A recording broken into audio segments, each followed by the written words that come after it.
Efirdə Telegrafın 15:00-a olan xəbər buraxılışıdır. Günün bu saata olan mühüm xəbərlərini təqdim edirik.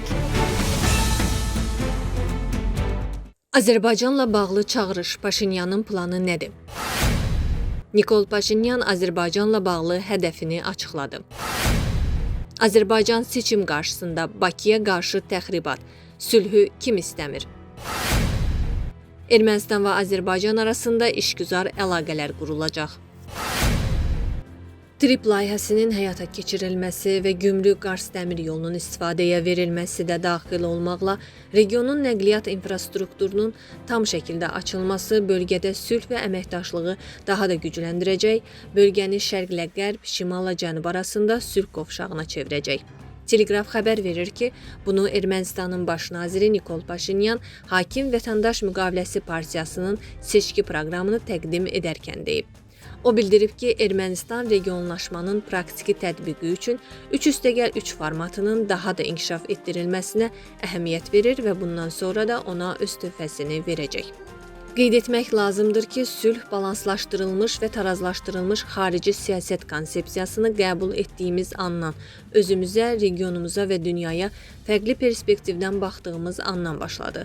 Özümüzə bu fərqli perspektivdən baxmaq konkret nəticələr verdi. Paşinyan Ermənistandakı bəzi siyasi müxalifət nümayəndələrinin hakimiyyəti Azərbaycan və Türkiyə tərəfdarı olmaqda ittiham etdiyini vurğulayıb. Bəs reallıqda nə baş verib və verir? Baş verən odur ki, Azərbaycan və Türkiyə ilə münasibətlərimizdə həmişə üçüncü ölkələr vasitəsilə hərəkət etmişik. Yəni, bəyanatlarımızı və gündəliyimizi 90% və ya daha çox üçüncü ölkələr vasitəsilə müzakirə etmişik. Bəs nə əldə etmişik? Obyektiv və subyektiv əsasları olan çox sadə şey əldə etmişik. Üçüncü tərəf vasitəsilə kimləsə ünsiyyət quranda, üçüncü tərəfin mesajlarınızı ünvan sahibinə düzgün ötürdüyünüzə və ya bu mesajları ötürərkən də dəqiq hərəkət etdiyinizə heç vaxt əmin ola bilməzsiniz.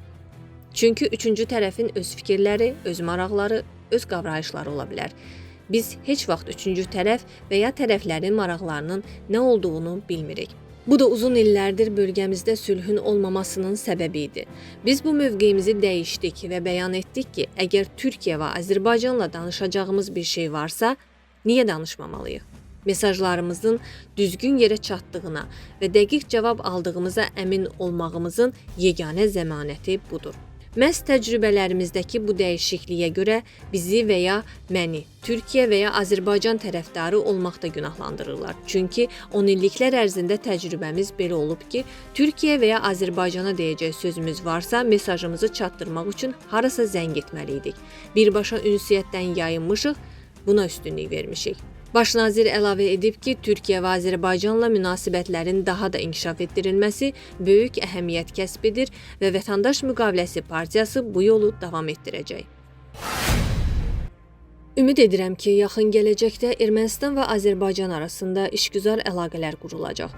Bu, iki ölkə arasında bərqərar olmuş sülhün institusionallaşmasının ən mühüm vasitələrindən və alətlərindən biri olacaq.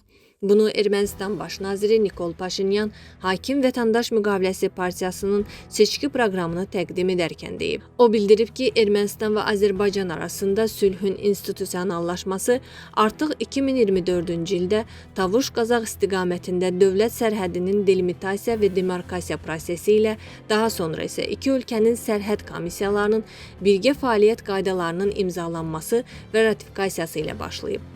Bu proses 2025-ci ilin avqustun 8-də Ermənistan və Azərbaycan arasında sülhün və dövlətlərarası münasibətlərin qurulmasına dair sazişin ilkin imzalanması və Vaşinqton bəyannaməsi ilə davam edib.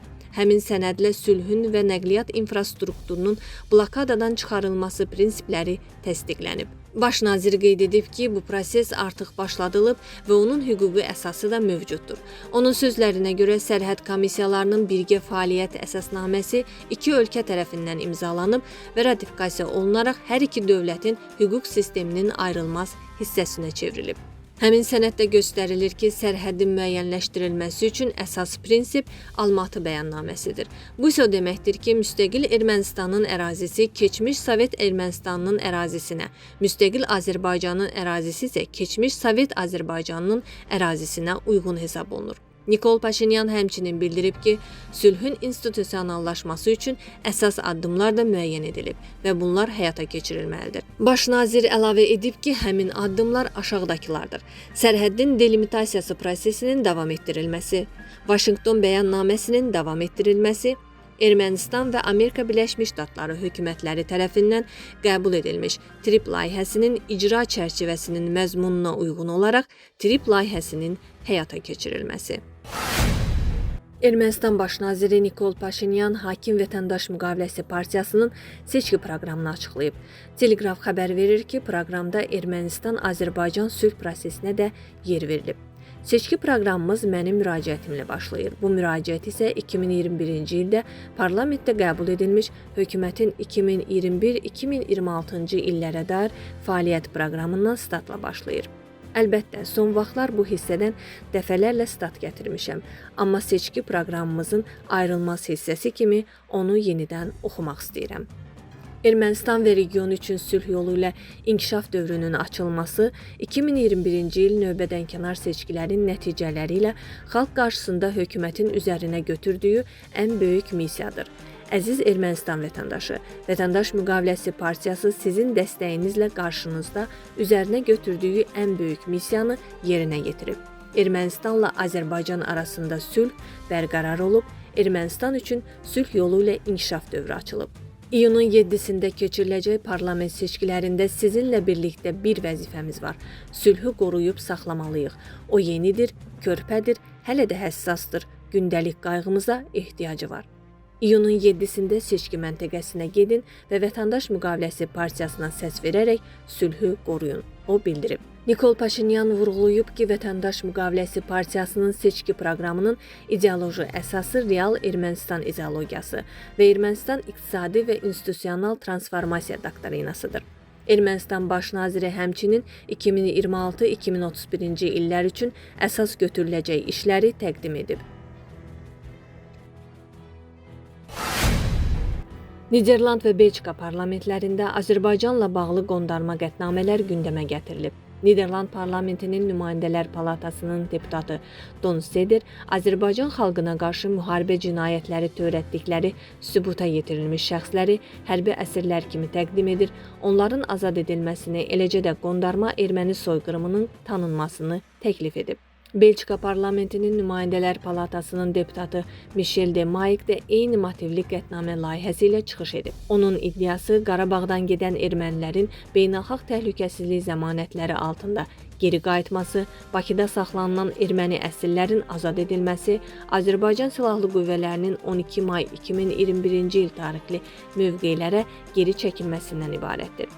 Siyasi şərhçi Asif Nərimanlı hesab edir ki, Brüssel və Amsterdamda Bakıya qarşı irəli sürülən sənədlərin Cənubi Qafqazda sülh prosesini pozmağa hesablanmış təxribat olduğunu təsdiqləyən amillər aydın görünür. Don Seder və Michel de Maik qondarma təşəbbüsü eyni gündə, aprelin 16-sında irəli sürüblər. Bu amil təşəbbüsün arxasında sifarişin olduğunu açıq şəkildə göstərir. Sənədlərin indi Bakı-İrəvan xəttində problemli məsələlərin əksəriyyətinin həll edildiyi vaxt gündəmə gətirilməsi buna əminlik yaradır. Avropada anti-Azərbaycan təşəbbüslərin adi hala çevrilməsi kontekstində Belçika və Niderland parlamentlərində irəli sürülən sənədlər də təəccüblü deyil. Bu cür qərarların, qətnamələrin əsas məqsədi erməni maraqlarının müdafiə olunması, Azərbaycan torpaqlarında işğala əsaslanan status quo-nun saxlanılması olub. Lakin Azərbaycan və Ermənistanın yekun sülh sazişinə doğru irəlilədiyi vaxtda Belçika və Niderland parlamentlərində təqdim olunan sənədlər bütövlükdə Cənubi Qafqazda sabitliyə qarşı təxribat aktıdır. Azad olunmasını istədikləri şəxslər Qarabağda keçmiş qondarma rejimin rəhbərləri, müharibə cinayətləri törətmiş şəxslərdir. 1-ci və 2-ci Qarabağ müharibəsində, eləcə də işğal dövründə bu şəxslər təkcə Azərbaycan qanunvericiliyini yox, beynəlxalq hüquq normalarını da pozublar. Qarabağın Azərbaycan ərazisi olduğu aksiomadır.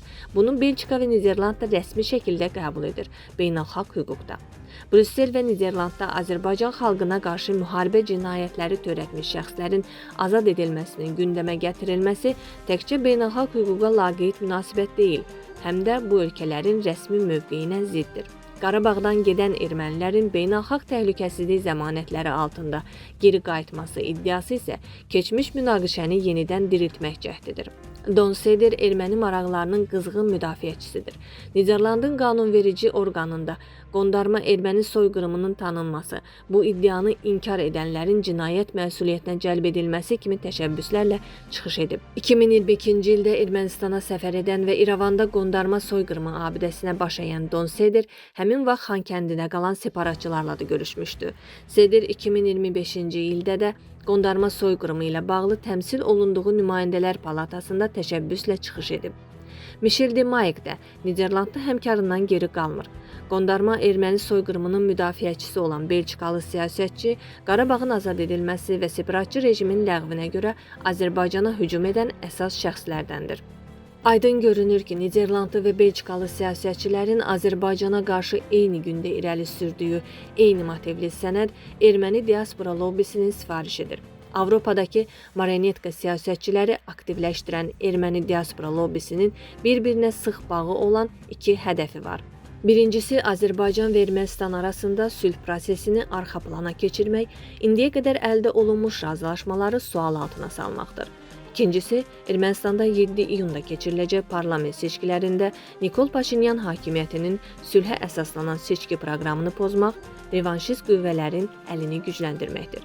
Çünki Ermənistandakı revanşistlər erməni əsirlər adlandırılan şəxslərin azad edilməsi, ermənilərin Qarabağa qayıtması kimi məsələlərlə bağlı Avropa ölkələrində təşəbbüslərin irəli sürülməsindən hakimiyyətə qarşı istifadə edirlər. Səbəblər Azərbaycan xalqına yaxşı məlumdur. İnsan haqlarının müdafiəsindən danışan ölkələr adətən bundan siyasi maraqları naminə alət kimi istifadə edirlər.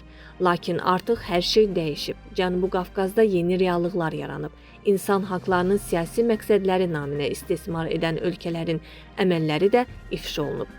Niderland və Belçikada daxil olmaqla.